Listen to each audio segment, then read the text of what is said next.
Yeah, it's going to be hard to say. I don't know if I agree with you 100% just because of how well they've done so far. I mean, it is Terran, you know, they are having a lot of trouble, but both of those two players are definitely probably the 2+ best players on KT Rolster, and for them to not send out both, I mean, I'm not sure, but we're going to have to see. Here is their, here's their first player they have coming out here is Protoss Zest. This guy coming along. Yeah, he's looking pretty solid, and he's actually looking a little bit less angry than usual today. Looks like he's kept himself a bit calm. Here's, of course, Rain, the late game, Psystorm, a maniac. If you ask him how many Zealots he warped in his last PvZ, he probably couldn't count it on like 50 hands. He just will warp in Zealots and harass you all over the map in PvZ. In PvP, he's done that as well. We see that quite often from him. He just likes to get ahead, defend, and then harass. He's the new creator. I really feel like if you want to compare him to an older StarCraft 2 pro. I like that comparison as well, actually. But today he's going to be going against Protoss after facing 2 Zergs yesterday. How is he going to do? We're going to have to find out. Yep, the map is Yeonsu, our very first map. Will be the last map as well, if necessary, in Game 7. Looks like both players are ready. The lobby is up and hosted. Let's not waste any more time. Let's jump into our very first map.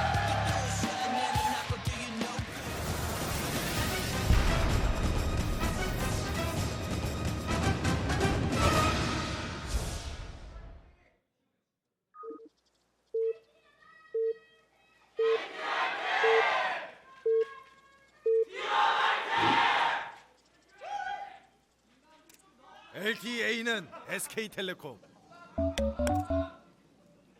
Up here to start things off in the top right, the red Protoss for KT Rolster. It is Zest. Getting a huge cheer from the crowd. And to the bottom left in blue, it's Rain, the SK Telecom T1 Protoss. And the things are getting pretty hyped here. These players are ready to go. Protoss versus Protoss. A lot more downtime for KT Rolster to, train and prepare, not having to spend time commuting back and forth to the studio like the other players in the playoffs had to do. They've just been sitting back at home, watching, preparing, being ready. And by watching, I mean the coach is watching. The players are actually just able to sit back at home because they got somebody else whose job it is to watch and study the games.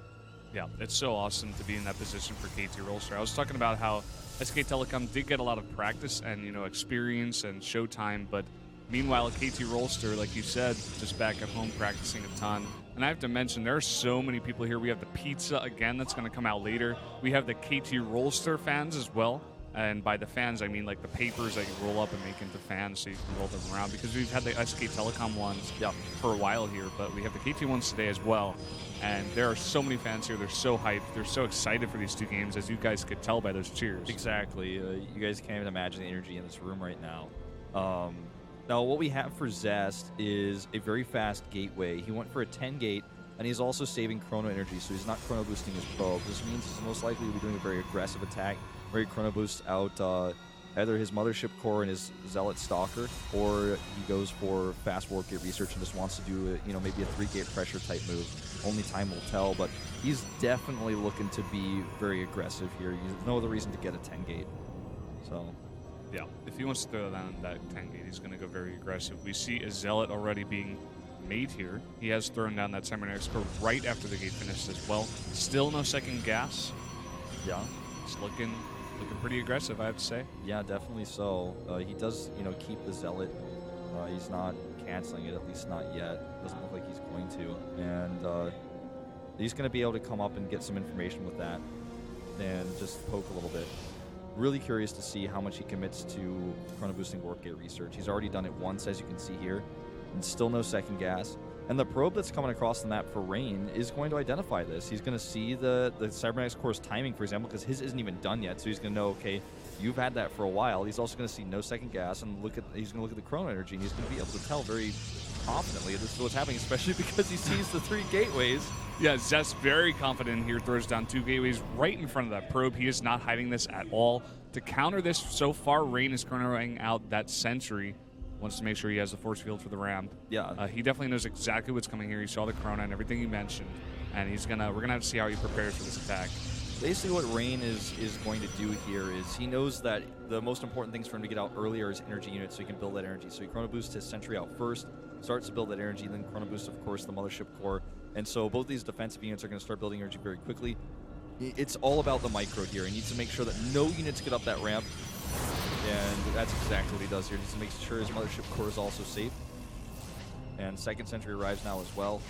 Yeah, with 2 sentries here, he's going to be able to force field maybe a couple more times. But the Stalker, he wants to focus down this mothership core. He's got to be careful, taking a lot of damage. 1 sentry goes down as well. That's not good. No, definitely not. This is actually starting to look really scary because that's a lot of DPS lost actually on that sentry. He has a second one now. He's going to try to come over here and force field.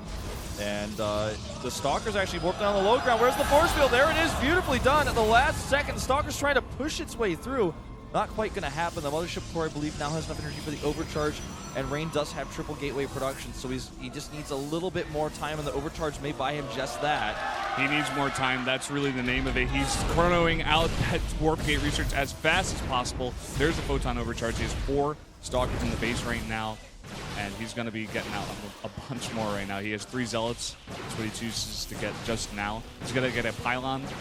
Yep. It's going to be hard for Rain to deal with that as well. The Pylon being gone is really an annoyance, like you said, but he's remade another Pylon over here. He's actually at 3458, so he's got a lot of warp in potential, and he still has the better probe count at 22 to 20, and he's got a much better gas income. So he's going to be able to make more Stalkers than Zest can afford, because Zest hasn't been mining gas for as long for 2 gases. He does have that second one.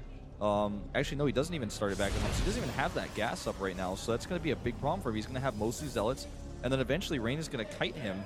This is Rain's moment right here, right now. He needs to make this work. He has got a very little timing window he can use. Yeah, a couple force fields come out here. The Zealots go forward as well. The probes pulled in the line to fight. Zest also warping in a bunch more units here.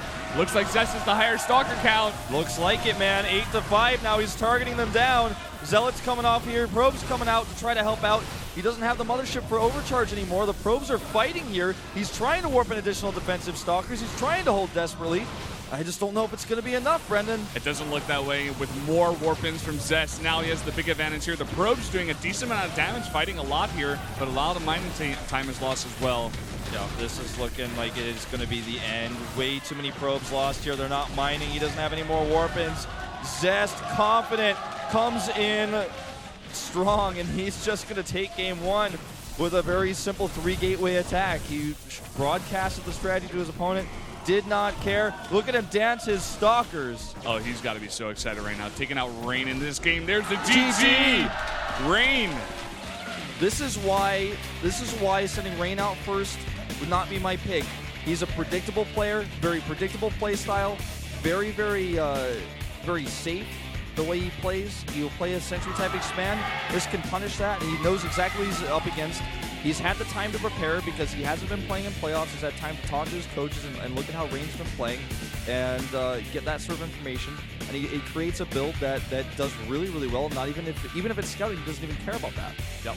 He was scouted, and he just executed it so awesomely. I love that on the ramp. He was just continuously, he was taking damage from the sentries, but he didn't care because he just wanted to trade as many as those sentries. He wanted to get them out. He wanted to get damage onto the mothership core as well. He was just so aggressive with it. And Rain did everything he possibly could, but the warp gate research was just so late. Just didn't have enough units eventually. And then once Zest got up the ramp, it was just too late from there. The micro that we saw wasn't perfect from Rain either. Losing that first sentry was, it was basically perfect, but he ended up losing that sentry, and the question is,